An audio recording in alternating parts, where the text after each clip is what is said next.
ఇక్కడి నుంచి అంతా కూడా ఆఫీసర్లు వచ్చి ఒక్క చిన్న సమాచారం పాల్గొని గోవర్ధన్ రెడ్డి గారు, జేసీ దివాకర్ రెడ్డి గారు మనతోటి ప్రత్యక్ష ప్రసారం ద్వారా చర్చలో పాల్గొంటారు. ఆయన సమయం లేదేమని అనుకున్నాము, సమయం ఉందట, ఆయన ఉంటారు తప్పకుండా. దివాకర్ రెడ్డి గారు దయచేసి మీరు చర్చలో కొనసాగండి.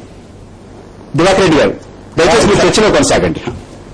పాల్గొని గోవర్ధన్ రెడ్డి గారు ఉన్నారు ఇక్కడ, డాక్టర్ ఎన్వి రమణారెడ్డి గారు ఉన్నారు, మన ఖమ్మంపాటి రామ్మోహన్ రావు గారు ఉన్నారు. గోవర్ధన్ రెడ్డి గారు అయితే 53లో పెద్ద ఉద్యమం వచ్చింది. నాన్నకి గోబాకని, ఇడ్లీ సాంబార్ గోబాకని పెద్ద ఎత్తున వచ్చింది. ఎందుకంటే స్వాతంత్రం మాకు 48 వచ్చింది. వచ్చిన తర్వాత ఇక్కడ నిజాం స్టేట్ లో ఆఫీసర్లు లేరు కాబట్టి, అందరూ కూడా ఉన్న వాళ్ళందరూ కూడా రజాకారుతో కుమ్ముట్టయినారు కాబట్టి, ఆ రోజు అడ్మినిస్ట్రేషన్ నడపడానికి పోలీస్ డిపార్ట్మెంట్ మిగతా అన్ని డిపార్ట్మెంట్ కూడా ఇక్కడ తీసుకొచ్చినారు. తీసుకొచ్చిన తర్వాత ఇక్కడ అంత ఇంత చదువుకున్న వాళ్ళు ఉన్నా కూడా వాళ్ళకి ఉద్యోగాలు లేకుండా పోయినాయి.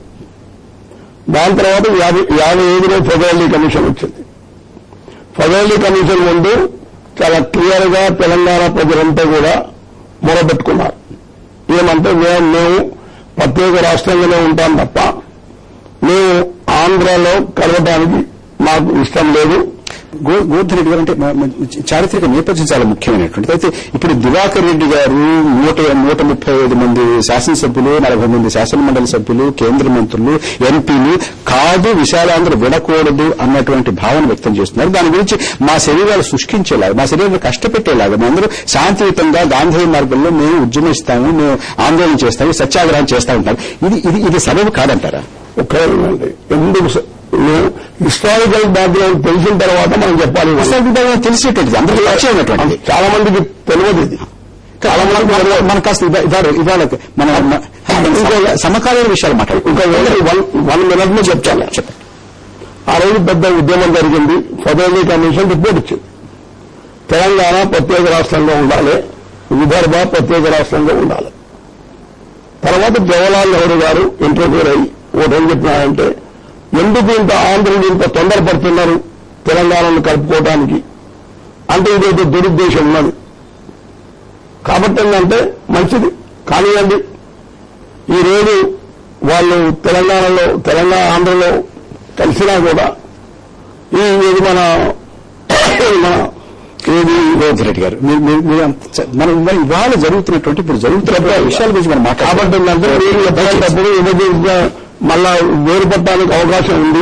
5 ఏళ్ల తర్వాత మీరు ఆలోచన చేయండి అని చెప్పి ఇవన్నీ మనందరికీ పరిచయం ఉన్నటువంటి విషయాలు. ఇదేనంటే ఏంటంటే ఈ రోజు జరుగుతున్న పరిణామాలు ఏంటంటే తెలంగాణ వారు తలపెట్టినటువంటి, వారందరూ తలపెట్టినటువంటి జరుగుతున్నటువంటి ఈ ఉద్దేశంలో అది సబబు కాదా, సహేతుకం కాదా, తర్కబద్ధం కాదు? ఇప్పుడు అది సహేతుకం కాదు అని నేను అంటున్నాను. ఎందుకు అంటున్నానంటే మా ప్రాంతాన్ని మేము సపరేట్ రాష్ట్రాన్ని చేసుకొని మమ్మల్ని మేము పరిపాలించుకునే యొక్క అవకాశం మాకు కలగాలని. కొన్ని రోజులు నిజాం సర్కార్ కింద ఉన్నాం, కొన్ని రోజులు మోదీ కింద మిలిటరీ సర్కార్ కింద ఉన్నాం, కొన్ని రోజులు మహారాష్ట్ర కర్ణాటక వాళ్ళ కింద ఉన్నాం. అల్టిమేట్లీ మేము ఎన్నడూ కూడా స్వతంత్రంగా తెలంగాణను పరిపాలించుకునే అవకాశం మాకు రాలేదు. అంచేత వీరు చేసేటటువంటి సత్యాగ్రహానికి మీరు ఇది సహేతుకం కాదంటారు. రమణారెడ్డి గారు ఆంధ్ర మేధావుల సంఘం రాష్ట్ర ఒక్క నిమిషం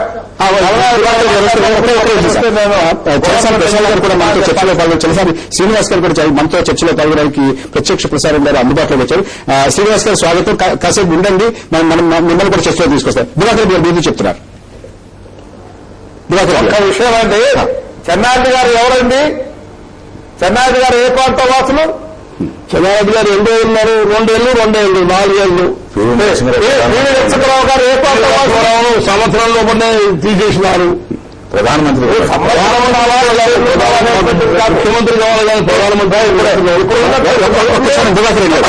డాక్టర్ రమణారెడ్డి గారు మాట్లాడుతున్నారు. తెలంగాణ నేరా ఎక్కడైనా ఒక్కటే మనవి రాదు. మొత్తం డెవలప్ కాకుండా పోతే మీరు మేము అందరూ కూడా 5 ఏళ్ళు అందుకనే ఎవరు ఇక్కడ దివాకర్ గారు ఒక్క క్షణం ఆగండి. అది ఎవరు తప్పండి? విశాలంలో మరి సంజయ్ రెడ్డి గారు రెండేళ్లు చేశారు. ఎవరు తప్పు? ఆనాటి పరిస్థితుల వల్ల, ఆనాటి రాజకీయ పరిస్థితుల వల్ల ఆయనకు 2 ఏళ్లే వచ్చి ఉండొచ్చు. అంతేకాని ఆయనంతా ఆయన పెట్టుకున్నది. సంజయ్ రెడ్డి గారు ఎవరు తీయలేదు. సంజయ్ రెడ్డి గారు దివాకర్ రెడ్డి గారు ఒక్క క్షణం. గణాంకాలు కావాలంటే రెడ్డి గారు దివాకర్ రెడ్డి గారు మీ గణాంకాలు కావాలంటే రాష్ట్రం ఏర్పడి ఆంక్ష ఎప్పుడైనా ఉన్నదా? లేదు. దివాకర్ గారు ఒక్క క్షణం గణాంకాలు కావాలంటే రాష్ట్రం నా ఉద్దేశంలో ఈ రాష్ట్రంలో ఎవరు పరిపాలించారు అనేటువంటిది కాదు. ఎక్కడైనా వెనుకబడ్డ ప్రాంతం ఉంటే దాని డెవలప్మెంట్ విషయంలో ఆంధ్ర, రాయలసీమ, తెలంగాణ అనేటువంటి మాట లేకుండా మనమందరం కూడా సమిష్టిగా పనిచేయాలి.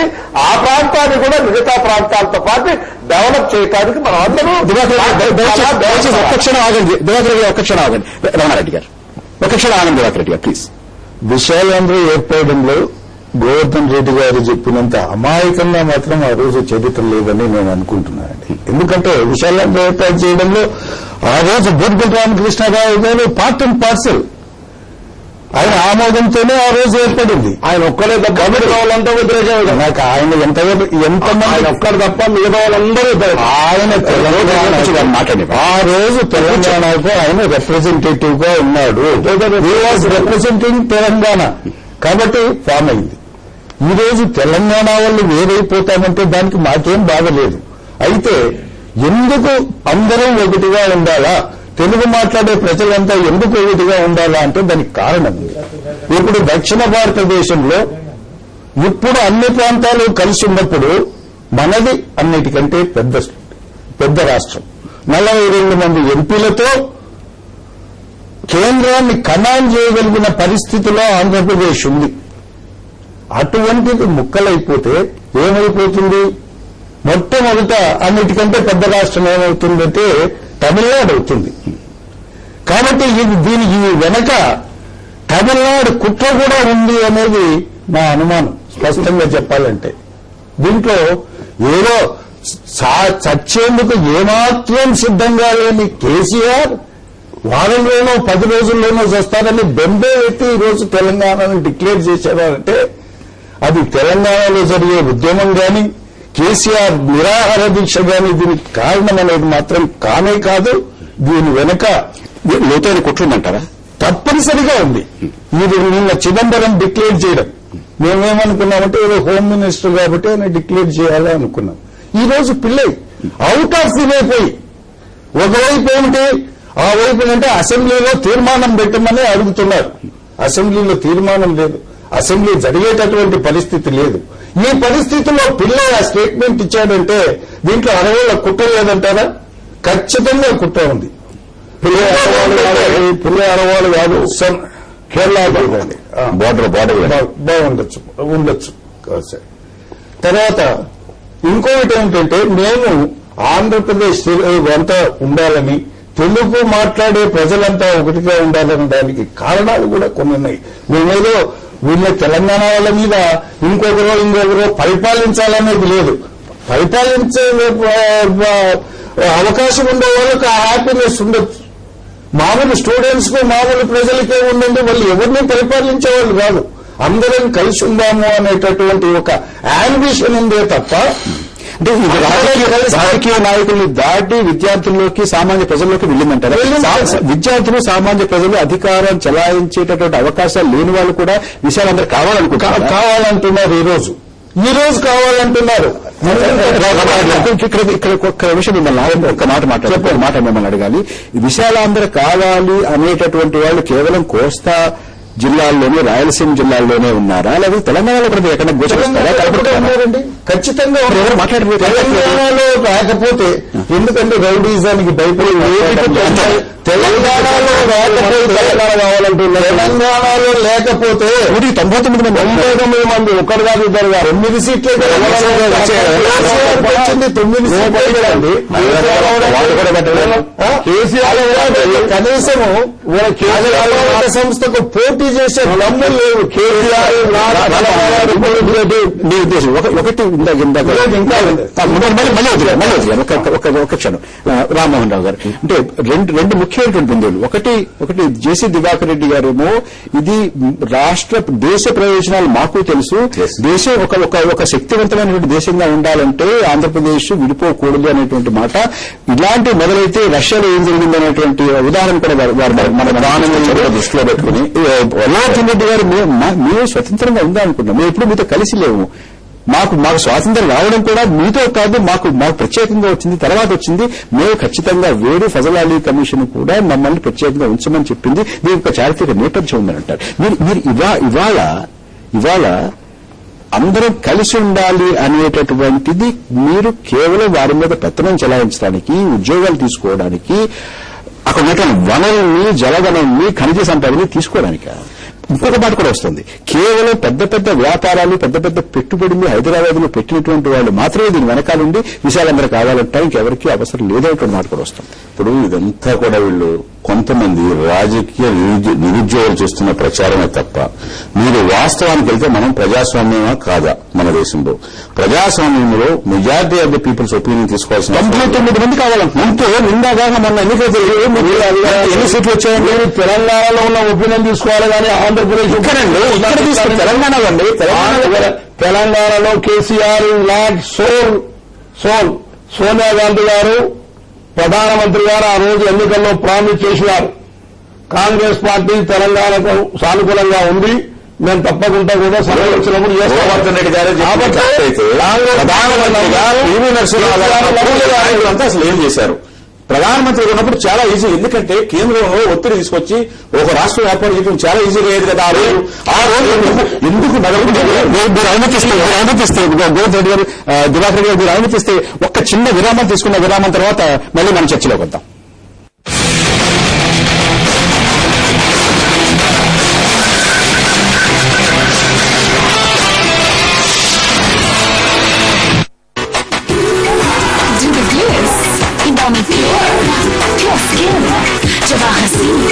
Imami Pure Skin Gliss